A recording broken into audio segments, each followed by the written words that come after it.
முதன்மை செய்திகளை பார்க்கலாம்.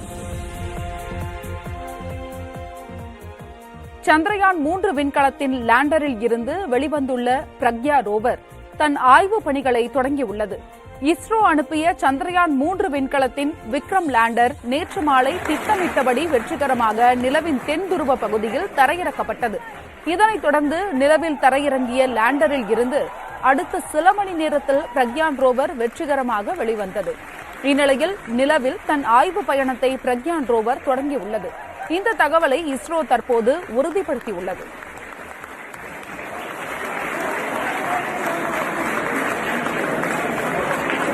Wow.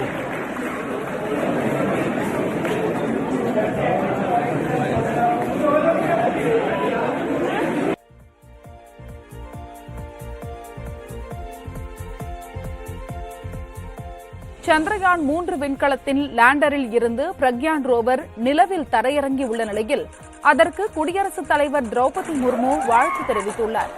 இஸ்ரோ அனுப்பிய சந்திரயான் 3 விண்கலத்தின் விக்ரம் லேண்டர் நேற்று மாலை திட்டமிட்டபடி வெற்றிகரமாக நிலவின் தென்துருவ பகுதியில் தரையிறக்கப்பட்டது.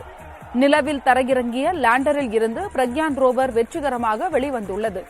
இந்நிலையில் இஸ்ரோவுக்கு வாழ்த்து தெரிவித்து குடியரசுத் தலைவர் திரௌபதி முர்மு அறிக்கை வெளியிட்டுள்ளார்.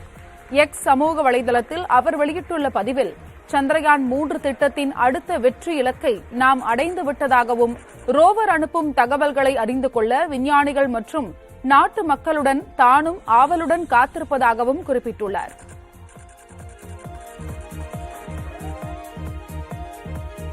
சந்திரயான் 3 திட்டத்தின் வெற்றிக்கு வாழ்த்து தெரிவித்து இஸ்ரோ தலைவர் சோம்நாத்திற்கு நாடாளுமன்ற காங்கிரஸ் குழு தலைவர் சோனியா காந்தி கடிதம் எழுதியுள்ளார். இதுகுறித்து அவர் எழுதிய கடிதத்தில் இஸ்ரோ புரிந்துள்ள சாதனையால் இந்தியர்கள் அனைவரும் பெருமைப்படுவதாக குறிப்பிட்டுள்ளார். 1960களில் இருந்து சுயசார்புடன் இருந்து வரும் இஸ்ரோ தன் சொந்த திறன்களால் வலுவடைந்து இருப்பதாக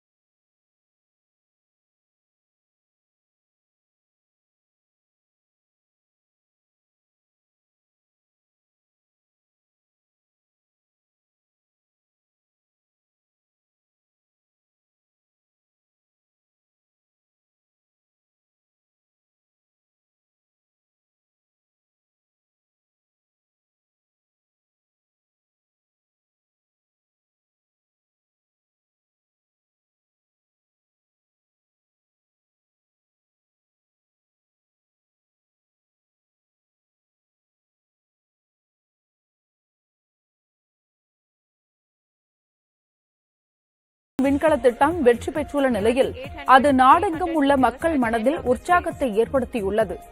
விண்கலம் நிலவில் தரையிறங்கிய சில நிமிடங்களில் பிறந்த 4 குழந்தைகளுக்கு சந்திரன் என்றும் சந்திரயான் என்றும் பெயர் சூட்டப்பட்டுள்ளது. ஒடிஷா மாநிலம் கேந்திரபாராவில் இந்த சம்பவம் நிகழ்ந்துள்ளது. ஒடிஷா பாரம்பரியப்படி குழந்தை பிறந்த 21ஆம் நாள் பெயர் சூட்டப்படும் நிலையில் ஆர்வம் காரணமாக பிறந்த நாளிலேயே சந்திரயான் என பெற்றோர் பெயர் வைத்துவிட்டனர். நிலவில் சந்திரயான் 3 விண்கலத்தின் லேண்டர் பகுதி தரையிறங்கிய நிகழ்வை 80 லட்சத்திற்கும் அதிகமானோர் யூடியூப் நேரலையில் பார்த்து சாதனை படைக்கப்பட்டுள்ளது. இஸ்ரோ அனுப்பிய சந்திரயான் 3 விண்கலத்தின் லேண்டர் பகுதி நேற்று மாலை நிலவின் தென்துருவ பகுதியில் வெற்றிகரமாக தரையிறங்கியது. இந்த நிகழ்வை யூடியூபில் இஸ்ரோ நிறுவனம் நேரலையில் ஒளிபரப்பு செய்தது. யூடியூப் நேரலையை 80 லட்சத்திற்கும் அதிகமானோர் கண்டு களித்துள்ளனர். இதற்கு முன்பு உலகக்கோப்பை கால்பந்து தொடரின் பிரேசில் குரோஷியா போட்டியை காஷ்மீரோ என்பவரின் யூடியூப் நேரலை வாயிலாக 65 லட்சம் பேர் பார்த்தனர். அதுவே உலக சாதனையாக பார்க்கப்பட்ட நிலையில் தற்போது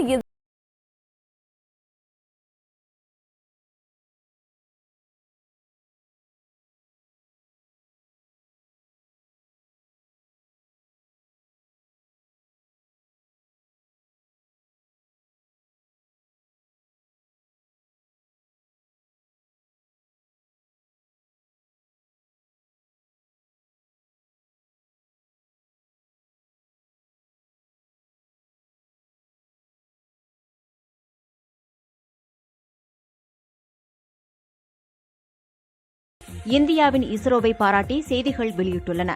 சந்திரயானின் வெற்றி மனித குலத்திற்கே வரலாற்று சிறப்புமிக்க தருணம் என பாகிஸ்தான் முன்னாள் அமைச்சர் ஃபவாத் சௌத்ரி புகழ்ந்துள்ளார். பாகிஸ்தானிற்கும் இந்தியாவிற்கும் அரசியல் ரீதியாக முரண்பாடுகள் உள்ள நிலையில் இதுபோன்ற செய்திகள் வெளியாகியுள்ளன. இது முக்கியத்துவம் வாய்ந்ததாக பார்க்கப்படுகிறது.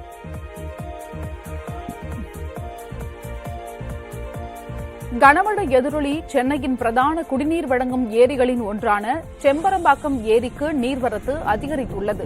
நேற்று 156 கனஅடியாக இருந்த நீர்வரத்து இன்று 1280 கனஅடியாக அதிகரித்தது. இதனால் செம்பரம்பாக்கம் ஏரியின் நீர்ப்பரப்பு கடல் போல் காட்சியளிக்கிறது. 3645 மில்லியன் கனஅடி கொள்ளளவு கொண்ட செம்பரம்பாக்கம் ஏரியில் தற்போது நீர் இருப்பு 2720 மில்லியன் கனஅடியாக உள்ளது. குடிநீர் தேவைக்காக 108 கனஅடி நீர்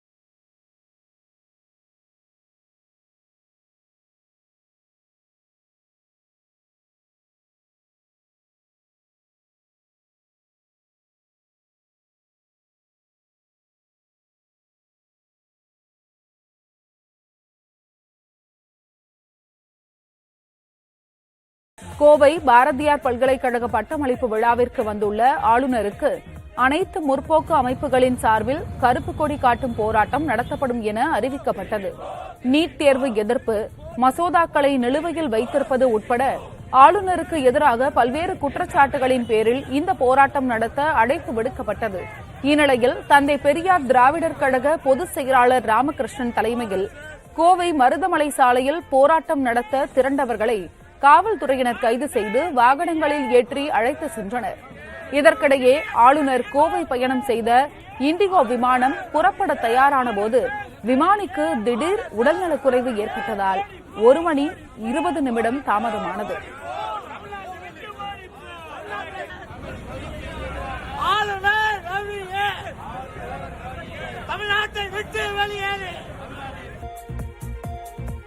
புதிய தலைமுறை தொலைக்காட்சி ஒளிப்பதிவாளர் சங்கர் உயிரிழப்புக்கு முதலமைச்சர் மு.க.ஸ்டாலின் இரங்கல் தெரிவித்துள்ளார். இதுகுறித்து அரசு சார்பில் வெளியிடப்பட்டுள்ள செய்திக்குறிப்பில், நெல்லை மாவட்டம் நாங்குநேரி சுங்கச்சாவடி அருகே நடந்த சாலை விபத்தில் ஒளிப்பதிவாளர் சங்கர் உயிரிழந்ததை அறிந்து வேதனையடைந்ததாக தெரிவிக்கப்பட்டுள்ளது. சங்கரின் குடும்பத்தினருக்கு 5 லட்சம் ரூபாயும், காயமடைந்த 3 பேருக்கு தலா 50,000 ரூபாய் வழங்கவும் முதலமைச்சர் உத்தரவிட்டுள்ளார்.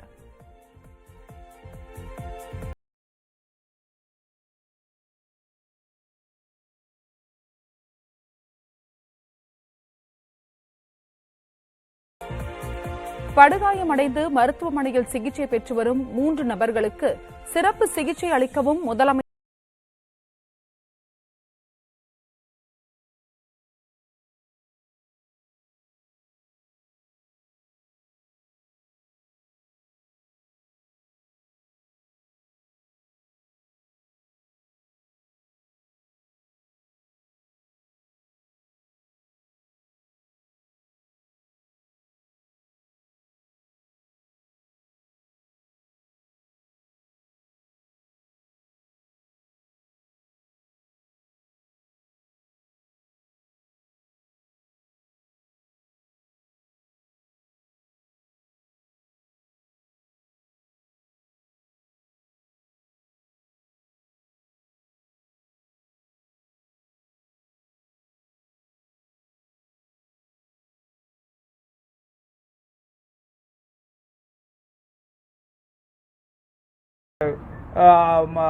அறுவை சிகிச்சைகளாக இருந்தாலும், ஸ்டண்ட் பொருத்துகிற அந்த பணியாக இருந்தாலும் கொஞ்சம் அதிகம் நடைபெற்றுக் கொண்டிருக்கிற மருத்துவமனையாக ஓமந்தூரார் இருந்து கொண்டிருக்கிறது. அது மட்டும் இல்ல, இந்த மருத்துவமனை அவர்கள் தொடங்கி கடந்த 2 ஆண்டுகளுக்கு முன்னால் வரை தினந்தோறும் வந்து கொண்டிருந்த புறநோயாளிகளின் எண்ணிக்கை 400 500, இப்ப 1500 2000 வரைக்கும் வராங்க. இந்த மாதிரி மருத்துவ தேவையும் மருத்துவ சேவையும் கூடிக்கொண்டிருக்கிறது. அது எந்த சூழ்நிலையிலையும் தலைமைச் செயலகமா மாறாது. இந்துக்களுக்கான கட்சி பாஜக என்ற பிம்பத்தை தன் நடைபயணம் உடைத்துள்ளதாக பாரதிய ஜனதா மாநில தலைவர் அண்ணாமலை தெரிவித்துள்ளார். என் மண் என் மக்கள் என்ற பெயரில் தமிழகம் முழுவதும் உள்ள தொகுதிகளுக்கு நடைபயணம் மேற்கொண்டு வரும் அண்ணாமலை இன்று கோவை விமான நிலையத்தில் செய்தியாளர்களை சந்தித்தார். அப்போது தனது நடைபயணத்திற்கு இஸ்லாமியர்கள் மற்றும் கிறிஸ்தவர்கள் மத்தியிலும் நல்ல வரவேற்பு கிடைத்துள்ளதாக தெரிவித்தார்.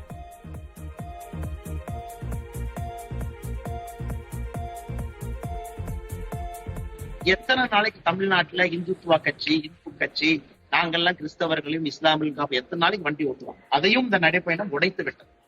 எல்லா இடத்துலயும் மாஸ்க்ல நம்ம கிடைக்கக்கூடிய வரவேற்பு, பள்ளிவாசல்ல இஸ்லாமிய பெரியோர்கள் நின்று கொடுக்கக்கூடிய மரியாதை, கிறிஸ்தவ சகோதர சகோதரிகள் கொடுக்கக்கூடிய மரியாதை எல்லா இடத்துலயும் கொடுக்குறாங்க. பாரதிய ஜனதா கட்சியை பொறுத்தவரை எங்கள் மீது இருந்த பிம்பத்தை எல்லாம் உடைத்து தூக்கி போட்டு எத்தனையோ நாள் ஆச்சு. அனைவருக்குமாக இந்த கட்சி உழைக்கும். இந்துக்களுக்கு, இஸ்லாமியர்களுக்கு, கிறிஸ்தவர்களுக்கு அது எல்லா இடத்துலயும் நடக்கும். நிறைய இஸ்லாமியர்கள் நடைபயணத்தில் நடந்திருக்காங்க, கிறிஸ்தவர்கள் நடந்திருக்கிறாங்க.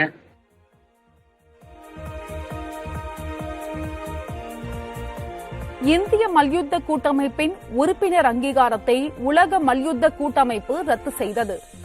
இந்திய மல்யுத்த கூட்டமைப்பில் தேர்தல் நடத்தப்படாததால் இந்த நடவடிக்கை எடுக்கப்பட்டுள்ளது. அங்கீகாரம் ரத்து செய்யப்பட்டுள்ளதால் இந்தியா சார்பில் விளையாடும் வீரர்கள் குறிப்பிட்ட நாட்டை உரிமை கொண்டாட முடியாத சூழல் ஏற்பட்டுள்ளது. 45 நாட்களுக்குள் தேர்தல் நடத்த கடந்த மே 30ஆம் தேதி உலக மல்யுத்த கூட்டமைப்பு உத்தரவிட்டிருந்தது. தேர்தல் நடத்தவில்லை என்றால் உறுப்பினர் பதவி ரத்து செய்யப்படும் என எச்சரிக்கப்பட்டிருந்தது.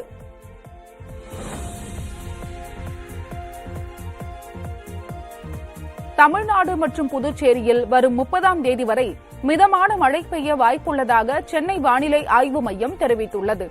தமிழக பகுதிகளின் மேல் நிலவும் வளிமண்டல கீழடுக்கு சுழற்சி காரணமாக தமிழ்நாடு, புதுச்சேரி மற்றும் காரைக்காலில் உள்ள ஓரிரு இடங்களில் இன்று இடி மின்னலுடன் கூடிய லேசானது முதல் மிதமான மழை வரை பெய்யக்கூடும் என தெரிவிக்கப்பட்டுள்ளது.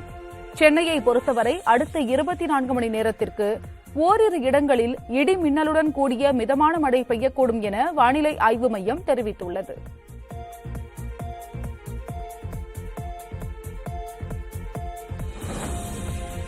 கலைஞர் மகளிர் உரிமை தொகை திட்டம் தொடர்பாக வீடு வீடாக சென்று மகளிர் அளித்த விண்ணப்பங்களை சரிபார்க்கும் பணி தொடங்கியது. இந்த திட்டத்திற்காக மாநிலம் முழுவதும் 1,63,00,000 மகளிரிடம் இருந்து விண்ணப்பங்கள் பெறப்பட்டு கைபேசி வழியாக பதிவு செய்யப்பட்டுள்ளது. விண்ணப்பங்களில் குறிப்பிடப்பட்டுள்ள தகவல்களின் உண்மைத்தன்மை குறித்து வீடுகள் தோறும் சென்று தன்னார்வலர்கள் கள ஆய்வு மேற்கொண்டு வருகின்றனர். பெரும்பாலானோர் மின் பயன்பாடு குறித்த தகவல்களை விண்ணப்பிப்பதில் குறிப்பிடவில்லை என்பதால் அவை குறித்தும் பதிவு செய்து வருவதாக கூறப்படுகிறது. தரவுகள் அனைத்தும் முழுமையாக கிடைக்கப் பெற்றதும் பிரத்யேகமாக உருவாக்கப்பட்ட செயலியில் பதிவிட்டு சரிபார்க்கப்படும் எனவும் அதன் முடிவில் விண்ணப்பதாரர்கள் உரிமை தொகை பெற தகுதி வாய்ந்தவரா என்பது தெரிந்துவிடும் எனவும் கூறினர்.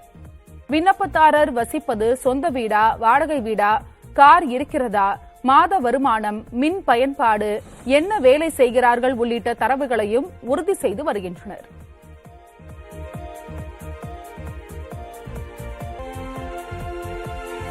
கோவையின் அருகே எட்டிமடையில் சுரங்கப்பாதை வழியாக யானை கடக்கும் சிசிடிவி காட்சிகள் வெளியாகியுள்ளன.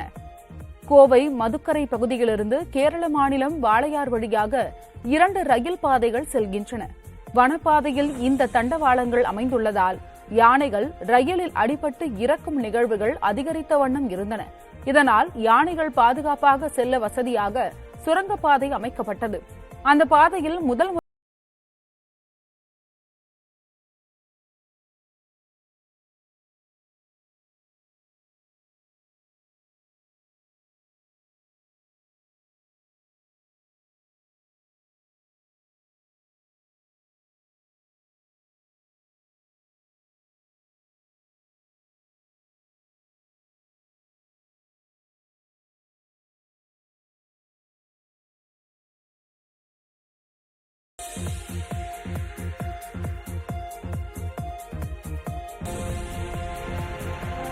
பழனிக்கு தமிழக ஆளுநர் RN ரவி வருவதை ஒட்டி குண்டும் குழியுமாக இருந்த சாலைகளை அவசர கதியில் அமைக்கும் பணி நடைபெற்றது. பல்வேறு இடங்களில் சாலைகள் குண்டும் குழியுமாக இருந்ததால் வாகன ஓட்டிகள் பலமுறை புகார் கொடுத்தும் சாலை சீரமைக்கப்படவில்லை என குற்றச்சாட்டு எழுந்தது. இந்த நிலையில் பழனி முருகன் கோவிலுக்கு சாமி தரிசனம் செய்வதற்காக தமிழக ஆளுநர் RN ரவி இன்று வருகை தரவுள்ளார். இதற்காக அதிகாலை முதலே நெடுஞ்சாலைத்துறை அதிகாரிகள் அவசரமாக சேதமடைந்த சாலைகளை சீரமைத்து வருகின்றனர். இதனை கண்ட அப்பகுதிவாசிகள் மக்களுக்காக நடவடிக்கை எடுக்காத அதிகாரிகள் ஆளுநர் வருகையின் போது சாலையை சீரமைப்பது வேதனை அளிப்பதாக அதிருப்தி தெரிவித்தனர். பழனிக்கு தமிழக ஆளுநர் RN ரவி வருவதை ஒட்டி குண்டும் குழியுமாக இருந்த சாலைகளை அவசர கதியில் அமைக்கும் பணி நடைபெற்றது. பல்வேறு இடங்களில் சாலைகள் குண்டும் குழியுமாக இருந்ததால் வாகன ஓட்டிகள் பலமுறை புகார் கொடுத்தும் சாலை சீரமைக்கப்படவில்லை என குற்றச்சாட்டு எழுந்தது. இந்த நிலையில் பழனி முருகன் கோவிலுக்கு சாமி தரிசனம் செய்வதற்காக தமிழக ஆளுநர் RN ரவி இன்று வருகை தரவுள்ளார். இதற்காக அதிகாலை முதலே நெடுஞ்சாலைத்துறை அதிகாரிகள் அவசரமாக சேதமடைந்த சாலைகளை சீரமைத்து வருகின்றனர். இதனை கண்ட அப்பகுதிவாசிகள் மக்களுக்காக நடவடிக்கை எடுக்காத அதிகாரிகள் ஆளுநர் வருகையின் போது சாலையை சீரமைப்பது வேதனை அளிப்பதாக அதிருப்தி தெரிவித்தனர். ஜவுளி கடைகளுக்கு மாற்று இடம் வழங்குவது தொடர்பான பேச்சுவார்த்தையில் ஈரோடு மாநகராட்சி மேயரின் கணவருக்கும் ஜவுளி வியாபாரிகளுக்கும் இடையே வாக்குவாதம் ஏற்பட்டது. பன்னீர்செல்வம் பூங்கா அருகே கட்டப்பட்ட ஜவுளி வணிக வளாகத்தின் பார்க்கிங் பகுதியில் உள்ள தற்காலிக ஜவுளி கடைகளை காலி செய்ய உயர்நீதிமன்றம் உத்தரவிட்டது. இதனால் அதிர்ச்சியடைந்த ஜவுளி வியாபாரிகள் மாற்று இடம் கேட்டு அமைச்சர் முத்துசாமியிடம் கோரிக்கை வைத்திருந்தனர். இது தொடர்பாக மாநகராட்சி அதிகாரிகள் மற்றும் அமைச்சர் தரப்பில் இருந்து மாநகராட்சி மேயரின் கணவரும் திமுக மாநகர செயலாளருமான சுப்பிரமணி பேச்சுவார்த்தை நடத்தினார். அப்போது அமைச்சரை ஜவுளி வியாபாரிகள் சிரமப்படுத்தியதாக அவர் கூறியதால் வியாபாரிகள் வாக்குவாதத்தில் ஈடுபட்டனர். இதன்பின் அந்த பகுதியில் இருந்த 120 ஜவுளி கடைகளுக்கு சின்ன மார்க்கெட் பகுதியில் இடம் ஒதுக்கீடு செய்யப்பட்டது.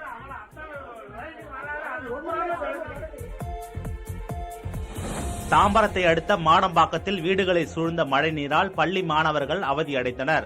மாடம்பாக்கம் சுதர்சன் நகரில் 50க்கும் மேற்பட்ட வீடுகள் உள்ளன. நேற்றிரவு பெய்த கனமழையின் காரணமாக குடியிருப்பு முழுவதும் மழைநீர் சூழ்ந்தது. இதனால் பொதுமக்கள் வீட்டிலேயே முடங்கியுள்ளனர். மேலும் பள்ளி செல்லும் மாணவர்கள் கடும் அவதியடைந்துள்ளனர். இதனால் தாம்பரம் மாநகராட்சி நிர்வாகம் விரைந்து மழைநீரை அகற்ற வேண்டும் என அப்பகுதிவாசிகள் கோரிக்கை வைக்கின்றனர். இதுகுறித்து பேசிய மாநகராட்சி ஆணையர் அழகுமீனா உரிய நடவடிக்கை எடுப்பதாக தெரிவித்தார். தாம்பரம் ரயில்வே சுரங்கப்பாதையில் நேற்றிரவு பெய்த கனமழையினால் மழைநீர் தேங்கி நிற்கிறது.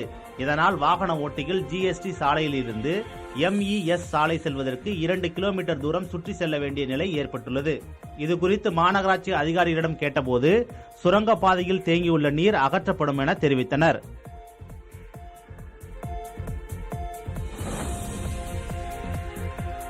சென்னை அடுத்த தாம்பரம் சுற்றுவட்டார பகுதியில் நேற்று இரவு பெய்த கனமழையின் காரணமாக சாலைகள் கடல் போல் காட்சியளிக்கின்றன. கிழக்கு தாம்பரம், இரும்புலியூர், அருள்நகர் ஆகிய பகுதிகளில் முழங்கால் அளவிற்கு தேங்கி நிற்கும் மழைநீரால் பொதுமக்கள் மற்றும் வாகன ஓட்டிகள் அவதியடைந்து வருகின்றனர். இந்நிலையில் அருகில் உள்ள ஏரியின் வழித்தடம் ஆக்கிரமிப்பு செய்யப்பட்டுள்ளதால் நீர் செல்ல வழியின்றி சாலையில் நீர் தேங்குவதாக அப்பகுதி மக்கள் குற்றம் சாட்டுகின்றனர். இதுகுறித்து தாம்பரம் மாநகராட்சி ஆணையர் அழகு மீனாவிடம் கேட்டபோது விரைவில் நடவடிக்கை எடுக்கப்படும் என தெரிவித்தார். ஐபோன்களை அருகில் வைத்துக் கொண்டு தூங்க வேண்டாம் என ஆப்பிள் நிறுவனம் கேட்டுக் கொண்டுள்ளது. உலக அளவில் பிரபலமான ஆப்பிள் நிறுவனம் இந்தியாவில் தனது வர்த்தகத்தை விரிவுபடுத்தி வருகிறது. இந்நிலையில் ஆப்பிள் நிறுவன ஐபோன்களை பயன்படுத்துபவர்களுக்கு சில எச்சரிக்கைகளை அந்நிறுவனம் வெளியிட்டுள்ளது. அதன்படி ஐபோன்களை சார்ஜரில் போட்டுவிட்டு தூங்க செல்லக்கூடாது, தலையணை அல்லது போர்வைக்கு அடியில் போனை வைத்துக் கொண்டு தூங்கக்கூடாது என தெரிவித்துள்ளது. போன்களை சார்ஜ் செய்யும் போது அதிக வெப்பம் வெளியேறும் என்பதால் எளிதில் தீப்பிடிக்க வாய்ப்புள்ளதாக தெரிவித்துள்ள ஆப்பிள் நிறுவனம் வீட்டில் காற்றோட்டமாக இருக்கும் இடத்தில் சார்ஜ் போடுவதற்கான அமைப்பை உருவாக்கிக் கொள்ள அறிவுறுத்தியுள்ளது. உயர் மதிப்புள்ள ஆப்பிள் ஐபோன்கள் மட்டுமல்ல, எந்த பிராண்டை சேர்ந்த ஸ்மார்ட் போன்கள் என்றாலும் இந்த விதிமுறைகளை பின்பற்றினால் தேவையற்ற ஆபத்துகளை தவிர்க்கலாம்.